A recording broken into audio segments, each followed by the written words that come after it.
ver, hoy nos vamos a meter de lleno a una de las etapas más críticas y a veces más estresantes de cualquier carrera, los primeros meses en un nuevo trabajo. Basándonos en las ideas del libro Los primeros 90 días de Michael Watkins, vamos a ver cómo se puede navegar este periodo de altísimo riesgo y, más importante, cómo convertirlo en una verdadera plataforma para el éxito. Esta frase lo dice todo, ¿no? La comparación es brutal porque de inmediato te pone en perspectiva la urgencia y la presión que se siente. En un rol nuevo, la ventana que se tiene para demostrar de qué se está hecho es increíblemente corta. Las primeras impresiones se clavan rapidísimo y, como bien sabemos, son casi imposibles de cambiar después.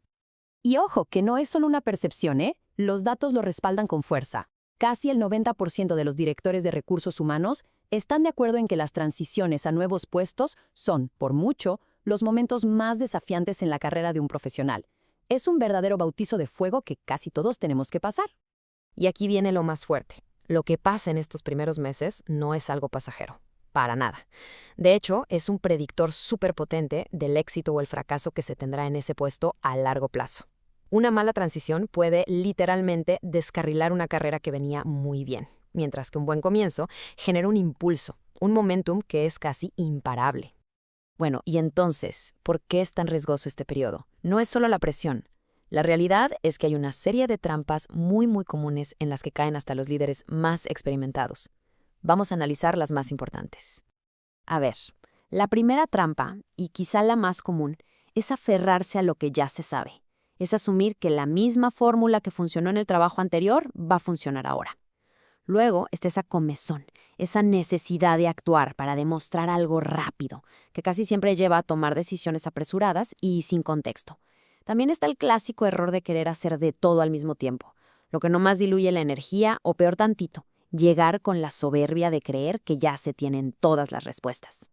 Para que esto quede más claro, hablemos de un caso, el de Julia Gold. Julia era una verdadera estrella en marketing, súper inteligente, súper decidida. La empresa, claro, vio su potencial y la promovió para que liderara el lanzamiento de un producto importantísimo, un proyecto que necesitaba coordinar a un montón de áreas diferentes. Pues, a pesar de que era una fuera de serie, Julia fracasó. La razón, simple, no supo cambiar el chip. Su éxito en marketing venía de controlar todos los detalles y de tener autoridad directa. Pero en su nuevo rol, el juego era otro.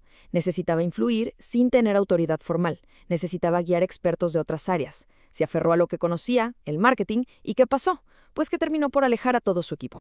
Julia básicamente se metió en lo que conocemos como un ciclo vicioso. Y es una pesadilla. Sus primeros errores le pegaron directo a su credibilidad, y una vez que la gente dejó de confiar en ella, pues le fue mucho más difícil conseguir la información y el apoyo que necesitaba. Esto la llevó a tomar decisiones todavía peores, y así se fue para abajo, en picada, en una espiral de la que ya no pudo salir. Pero a ver, no todo está perdido, ¿eh? No tiene por qué ser así. El objetivo principal durante estos 90 días es precisamente evitar ese ciclo vicioso, y en su lugar hay que enfocarse en una meta muy específica para darle la vuelta a la situación. Esa meta se conoce como el punto de equilibrio. Pensemos en una balanza. Cuando se llega a un lugar nuevo, al principio se es un consumidor neto de valor. Se está aprendiendo, conociendo gente, usando recursos. El punto de equilibrio es ese momento mágico en el que la balanza por fin se inclina al otro lado y se empieza a aportar más valor del que se consume. Y aguas, porque llegar a ese punto no es tan rápido como uno quisiera. En promedio, los gerentes calculan que un líder de nivel medio tarda 6.2 meses en alcanzarlo. Poco más de 6 meses. Eso es más del doble de los 90 días de prueba, lo que nos deja clarísimo por qué es tan urgente acelerar el proceso desde el día 1. Entonces el chiste es darle la vuelta a la tortilla, o sea, cambiar conscientemente ese ciclo vicioso por un ciclo virtuoso. Todo empieza tomando buenas decisiones al principio. Esto fortalece la credibilidad, lo que a su vez te da acceso a mejor información y acelera el aprendizaje. Y así se crea una espiral, pero ahora ascendente, de puro impulso positivo. Ok, muy bien, suena genial, pero ¿cómo se logra eso? ¿Cómo se construye ese famoso ciclo virtuoso? Bueno, pues no es cosa de suerte ni de carisma, ¿eh? Se logra aplicando un sistema, un método basado en principios que son fundamentales. Miren, el modelo completo tiene 10 principios, pero los podemos agrupar en 4 acciones que son cruciales. Primero, prepararse, o sea, romper mentalmente con el trabajo anterior.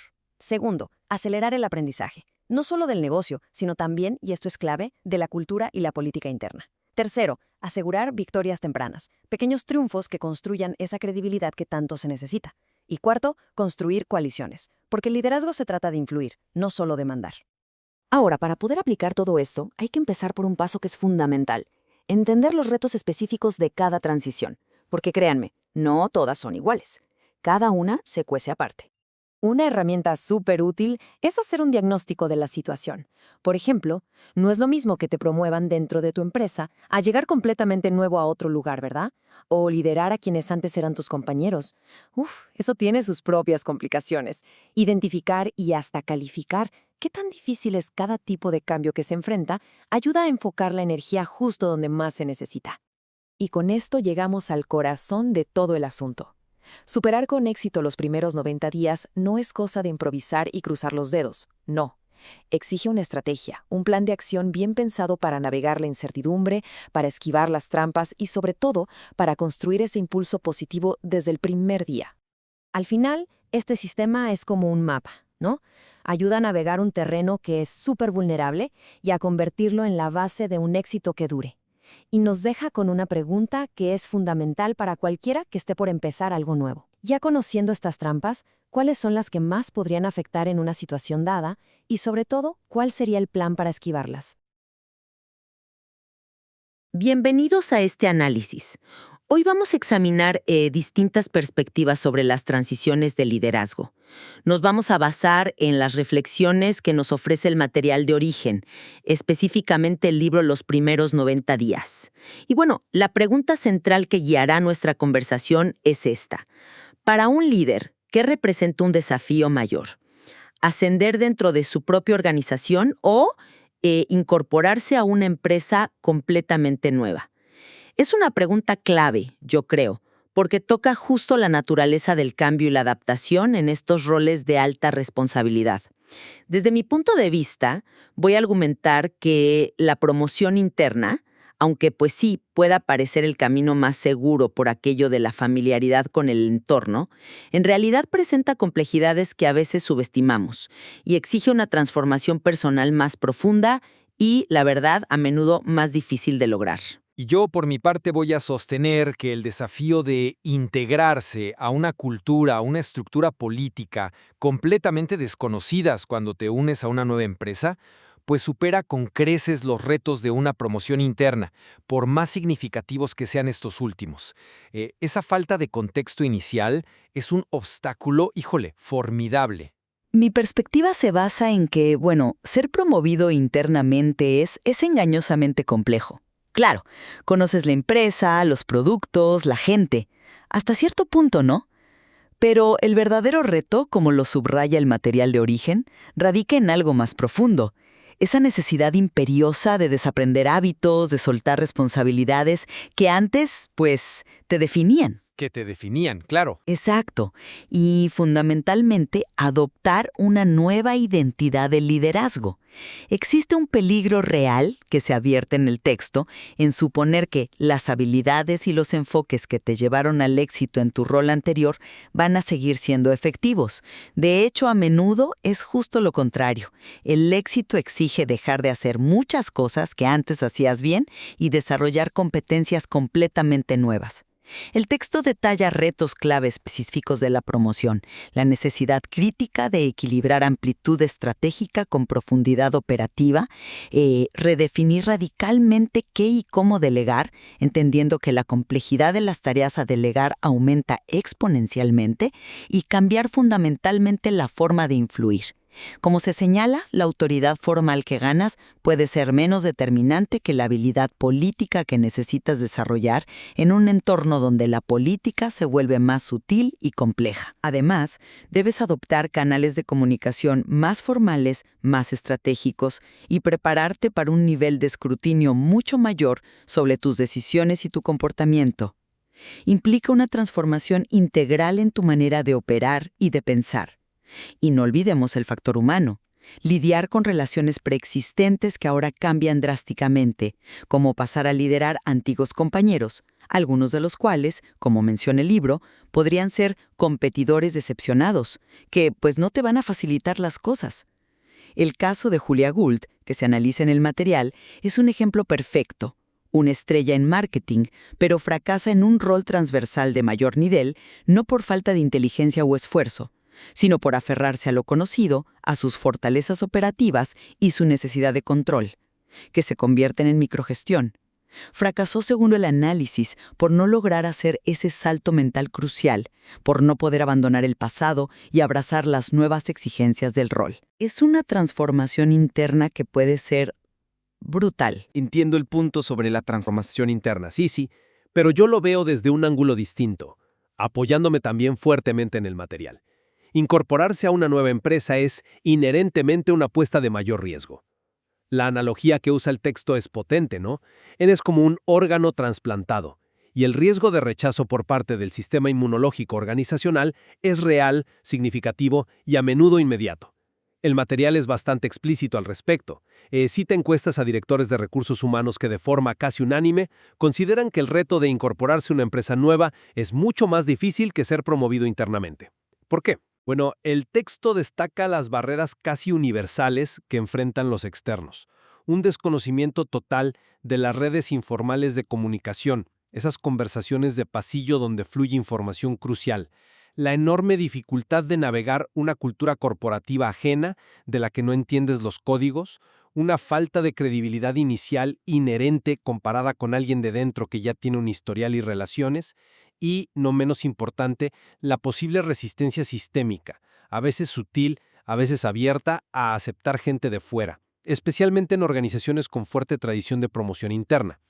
Puedes tener habilidades técnicas impecables, como David Jones en Energix, un ingeniero competente reclutado de una firma de prestigio, pero adaptar esas habilidades a un contexto cultural y político completamente nuevo es un desafío monumental. David necesitaba entender las normas no escritas de Energix, lo que el libro llama la pirámide cultural, desde los símbolos y el lenguaje hasta las normas y valores subyacentes, y fracasó en parte por no hacerlo. Construir confianza desde cero, sin historial compartido, sin aliados naturales, representa un conjunto de obstáculos formidables. El caso de David ilustra perfectamente cómo, a pesar de tener un mandato claro del CEO para implementar disciplina y procesos, la cultura profundamente relacional y consensual de Energix, combinada con la política interna que operaba fuera de las reuniones formales, pues lo bloquearon. Sus intentos de aplicar métodos probados en su antigua empresa chocaron de frente con una resistencia pasiva y maniobras políticas que no supo anticipar ni contrarrestar. La cantidad de aprendizaje simultáneo que debe ocurrir, negocio, cultura, política, gente, es abrumadora. Comprendo perfectamente la magnitud del desafío cultural y político para el externo. O sea, es innegable que descifrar un entorno nuevo desde cero es complejo. Sin embargo, insisto en que la promoción exige una transformación fundamental, no solo una adaptación. No se trata solo de aprender nuevas reglas del juego, sino de cambiar quién eres tú como jugador dentro de un juego que creías conocer.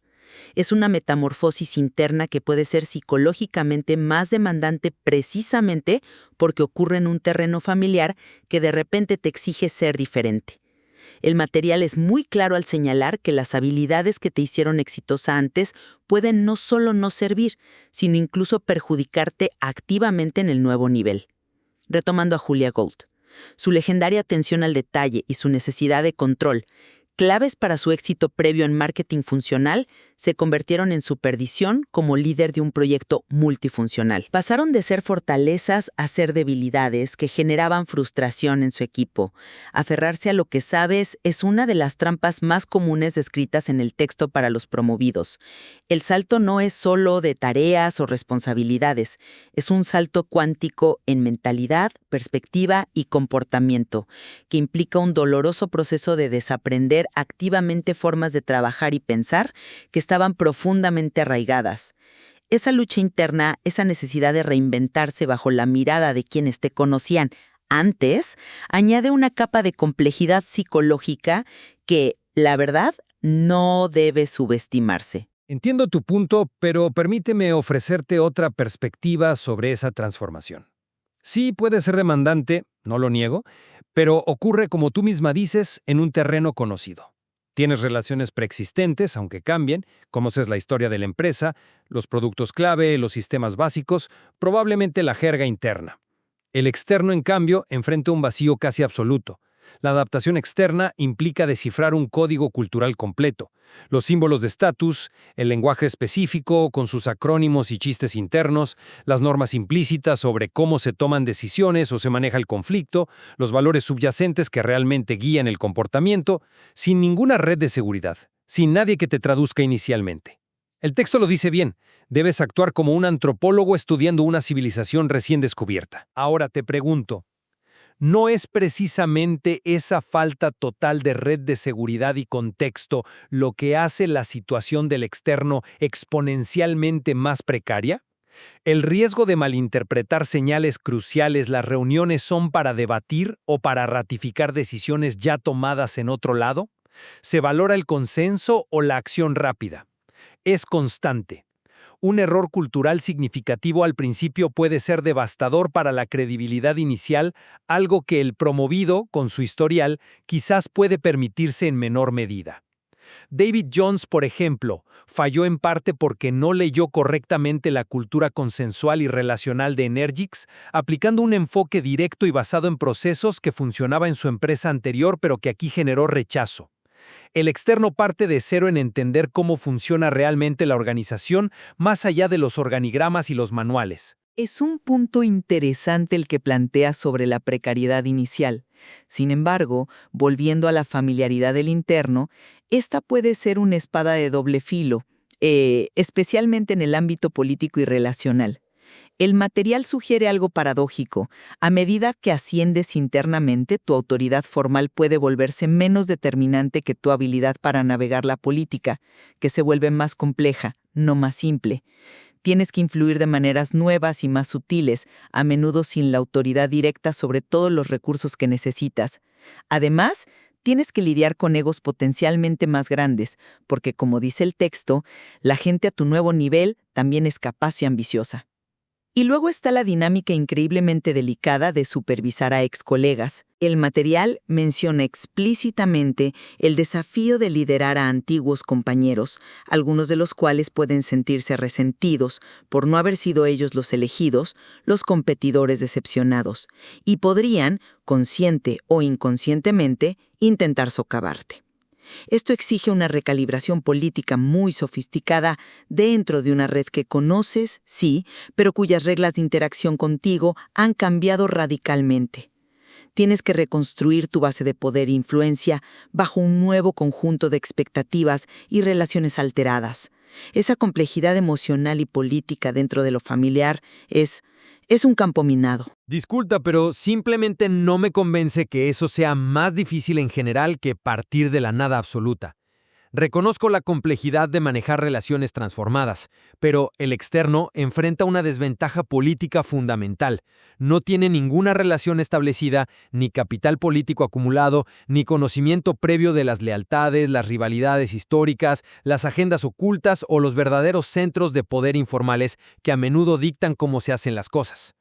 Tiene que identificar y construir alianzas estratégicas desde cero, un proceso que requiere tiempo, habilidad y una gran capacidad para leer señales débiles. El texto enfatiza precisamente esto, la importancia crítica de conectar rápidamente con personas clave y cómo los externos a menudo fallan al no enfocarse lo suficiente en construir relaciones laterales con sus pares y otros actores influyentes fuera de su línea directa de reporte, porque se centran demasiado en la relación vertical con su jefe y su equipo inmediato. Vimos esto con David Jones. Intentó impulsar cambios reuniéndose formalmente con los jefes de departamento, pero subestimó gravemente la necesidad de construir apoyo lateral y de entender las dinámicas informales del comité de dirección, donde las decisiones reales parecían tomarse fuera de las reuniones oficiales. Te pregunto, ¿no es intrínsecamente más manejable navegar una red política conocida, aunque las reglas para ti hayan cambiado, que intentar mapear y penetrar una red completamente desconocida y potencialmente hostil? El externo está navegando en aguas políticas completamente a ciegas al principio. Entiendo el argumento de la ceguera inicial, pero la dificultad interna radica en la gestión del cambio en relaciones preexistentes cargadas de historia y emoción. No es solo mapear, es reconfigurar activamente lazos que pueden estar cargados de expectativas pasadas, camaradería convertida en jerarquía o incluso resentimiento. Pero bueno, movámonos a la vulnerabilidad y el riesgo. Estoy de acuerdo en que hay riesgo en ambos escenarios, pero la trampa para la promovida, como vimos dolorosamente con Julia, es sutil, quizás más insidiosa. Es la trampa de aferrarse a lo conocido, a las competencias que te dieron éxito, una tendencia natural pero peligrosa, que el texto describe claramente como uno de los errores habituales en la transición. El fracaso puede venir sigilosamente, no por un rechazo frontal, sino por una incapacidad gradual de hacer ese salto mental necesario, incluso estando rodeada de aparente familiaridad. Además, aunque no se diga explícitamente, podemos inferir del material que las expectativas sobre un promovido pueden ser tremendamente altas y específicas debido a su historial conocido.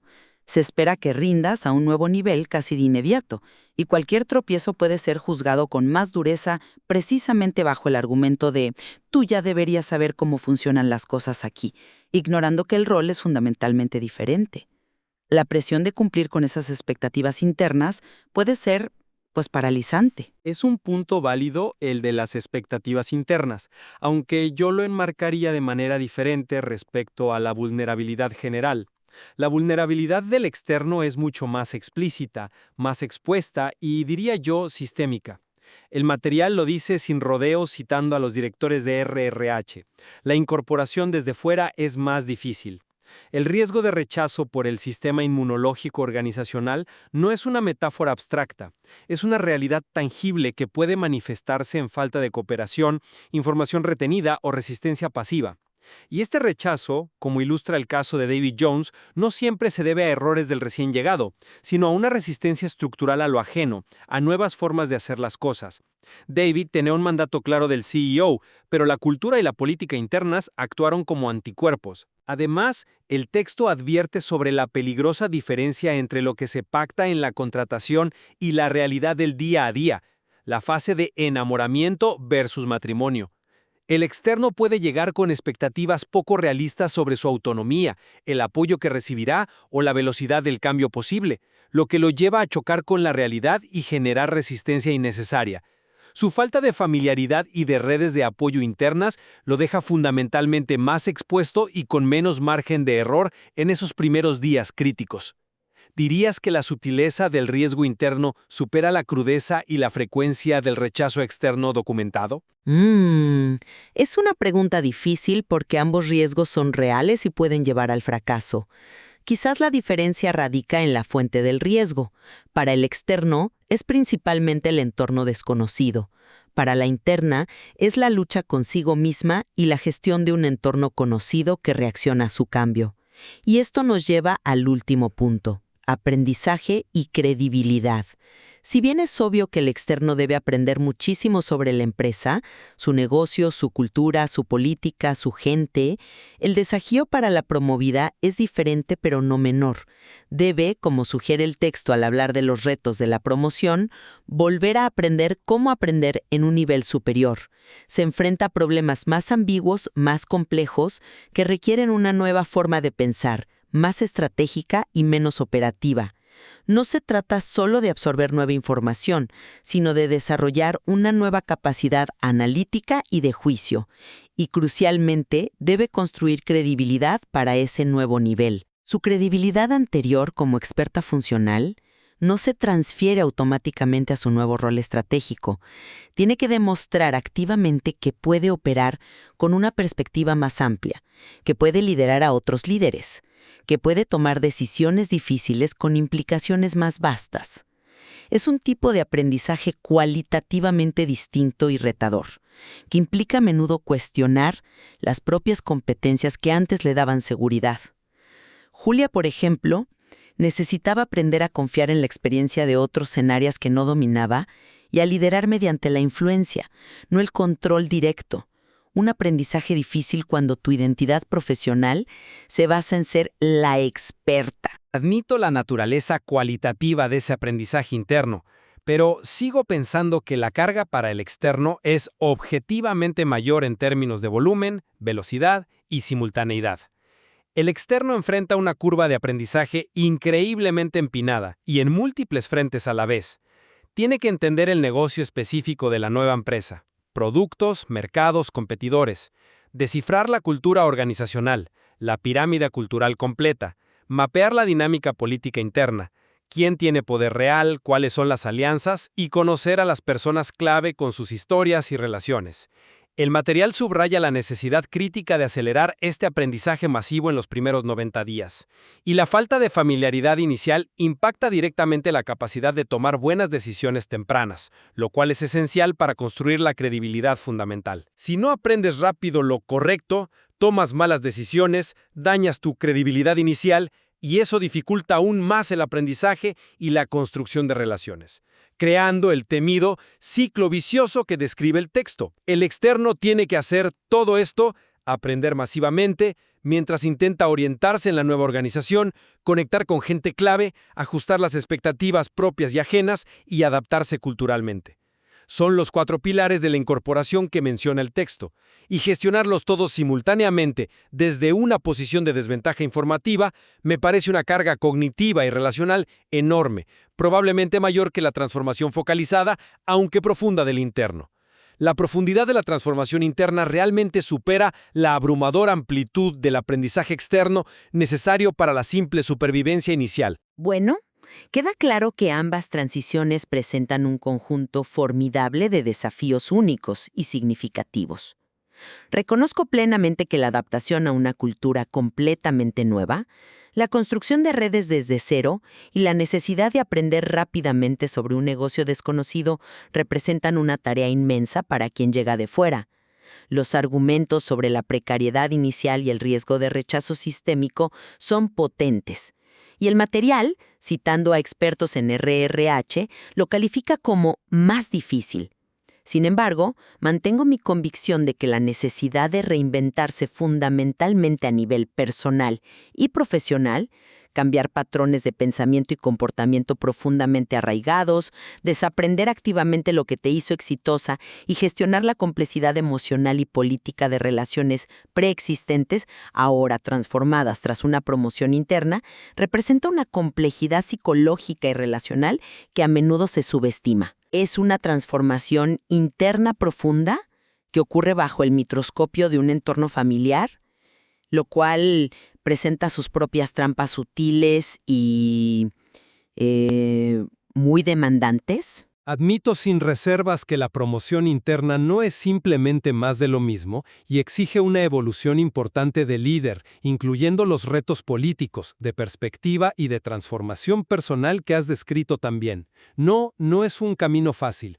No obstante, la evidencia presentada en el material, los ejemplos contrastantes de David Jones, externo, versus Julia Gold, interna, y la opinión explícita de los expertos citados en el texto, siguen apuntando, en mi opinión, a que el cúmulo de incógnitas, culturales, políticas, relacionales, de negocio y la falta crítica de redes de apoyo iniciales al incorporarse a una nueva empresa generan una precariedad y un riesgo objetivo de fracaso mayores en esos primeros meses cruciales. Sintiéndose a menudo como ese órgano trasplantado, sigue pareciéndome el reto más formidable y el que el propio material identifica como universalmente más complejo. Al final, quizás la pregunta sobre cuál es objetivamente más difícil es menos relevante que el reconocimiento de que ambas son transiciones de alto riesgo que requieren un enfoque deliberado. El material de los primeros 90 días nos deja con un mensaje claro.